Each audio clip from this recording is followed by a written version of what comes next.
All right, how's everyone doing? I am Rich CELENZA. Thanks for checking out the Rich CELENZA show. So, what I'm going to talk about today,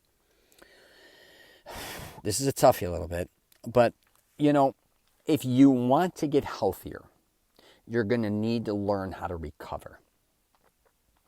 I think a lot of people, when they think about getting healthier, they only think maybe a lot of times about the food they're eating, which is fine, the workout they're doing, but they don't really focus in on when they're not working out. Because let's face it, where your growth is going to come is when you recover. And I think so many people have a problem when it comes to recovering and rejuvenating themselves. I also think a lot of it has to do with sleep. They don't get enough sleep. I also think when they combine maybe getting healthier with a lot of the stress they have within their own life, which could be a family, a job, a business, all these different types of things. Now, I will say, working out in general is definitely the way to go, I think, in my opinion. Exercise, all these things. But what I've recently even done, which it was a big eye-opener again for me because I started doing some different type of workouts, but I wasn't doing the recovery part. I usually work out really hard, at least for me, but I recover real hard. That sounds kind of funny, but it's true.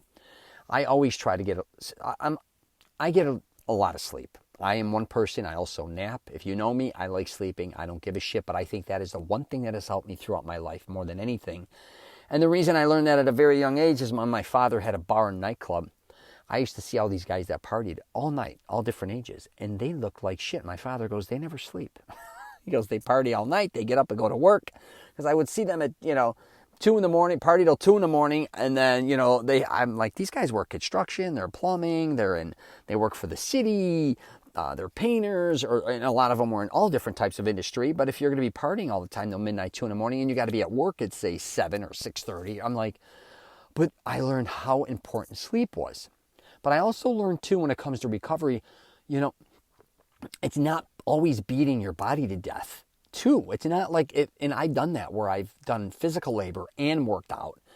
And I could tell after a certain amount of time, like it was just beating me down. I was actually, after a certain amount of time, just flatlining or not feeling very good and feeling weaker. So there has to be that type of balance back to recovery. But on my off days, I really used to like just do a sauna. I do a little bit of swimming. I get some blood flow, or I just chill. I may go, just chill out, go get some sun, whatever the case may be, walk around. I don't do something to keep beating my body up. But I'm just going to tell you what happened to me just in the last couple of weeks, well, last month, I should say, a month and a half. I have not been recovering correctly. My girlfriend works, so we've been traveling a lot on the road again in Florida. And just I think the last couple of weeks, we ended up having to drive back and forth to Boca Raton about 4 times. In between that, I had a wedding, some other things to do, and just a ton of driving and a ton of working out and a ton of, staying in hotels, parties, galas. It was just a crazy month. And boom, I can tell I just hit the wall.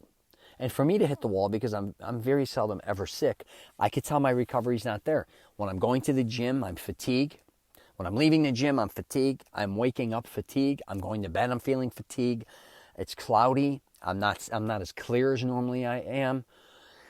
And again, I think it had to do too. We had a dog and it passed away, so that was very hard. So I must admit that was very, it's hard when you lose an animal. So I think mixing all of this was very, it was a very crazy month to say the least. But it just hit me, even in my 50s, how important recovery is. So if you're out there and, if you're working out already or you're very healthy and all that, don't neglect the recovery. Most likely you're probably not if you're getting good results.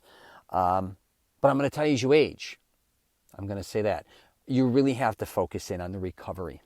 Also getting enough water, also eating the right amount of foods, getting the right amount of rest, like I said before, and just learning sometimes to chill and give your body the break.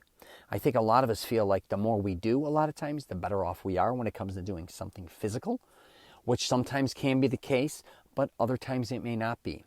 So you just really have to get that balance, but please pay attention again to the recovery. I've also been doing, what's quite interesting is, I thought I was recovering, better to a certain degree because I got a couple massages in a week's time. And I was hitting more sauna for longer periods of time. I'm like, you know what? I'm hitting it hard on the streets and doing a lot of driving and all these other things. I'm going to recover hard too. But the truth was I really wasn't, because what I was doing when I wasn't working out or recovering, it was just so hardcore. Long days, starting at, maybe 6, 7 in the morning, or maybe I should say 7 in the morning, roughly 7:30, and then not ending till 2 in the morning, and you keep doing that week after week, not every day, but a lot of days, you're going to burn out. So please pay attention to those type of things. All right. Got any questions or comments, please feel free to hit me up. I'm at rich@richcelenza.com. I've been doing a lot of anti-aging stuff, and I guess this fell into that category along with fitness. But yeah, at night, I will officially wrap it up with this, and I do this too, man. It may be time to shut our phones off, because I think a lot of us at night jump on social media. It could be TikTok, Instagram, Facebook, and we just lose a half an hour here or an hour there, and then our mind is racing. You lose a half an hour of sleep every night. Look at it at the end of the week, the end of the month. And then if you start losing an hour or two, forget about it. You know what I'm saying? That is just brutal. But really try to get as much sleep that you need, I guess you could say. All right? Take care.